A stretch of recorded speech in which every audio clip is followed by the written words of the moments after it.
Sabura albishirinki yau dai an samu wanda zai aure ki. Wane ne? Waye kuwa banda taska? Ai taska ne wanda ya ce zai maleji da ke.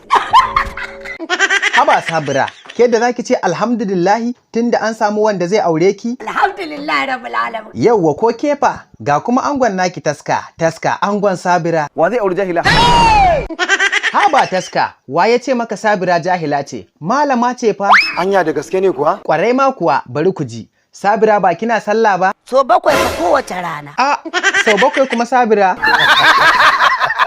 Jama'a Assalamu alaikum. Wa alaikumus salam. ina ma abota kallon fina-finan Indian Hausa. Kamar yadda kuka sani dai yanzu an daina samun fina-finan Indian Hausa a YouTube ko kuma Bidmate, duk an daina samun fina-finan Indian Hausa a nan. sai a ina? Sai a wani group da na gani, wato BIP group. A cikin wannan group din da kuke gani, a nan ne ake samun duk wasu fina-finan Indian Hausa yanzu. Da mun taska ya gaya mu. Yawwa, to kin ji ke taska ya gaya miki. Ni kuma bari na gaya wa waɗanda ba su sani ba. Yawwa. In dai kana so ka dinga samun fina-finan Indian Hausa sababbi da kuma tsofaffi.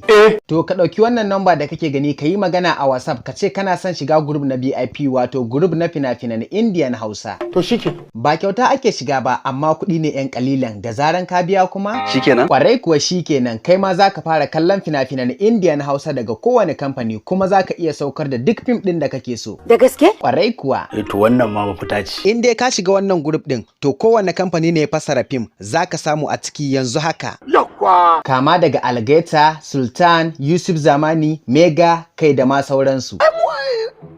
Sosai ma kuwa, ga misali, idan ka shigo cikin wannan group din za ka ga fina-finan Indian Hausa kala-kala a jere, wanda kake so shi za ka sauke. Ka gane maganar ka. Ina 'yan downloading, ina masu kallon ɗaya-ɗaya, kuma wannan damar ta ku ce. Sosai ma kuwa. Kara manta, ga number nan a ɗauka a yi magana a WhatsApp, a duk inda kake a kowace ƙasa kake za a sanya ka a cikin group na fina-finan Indian Hausa.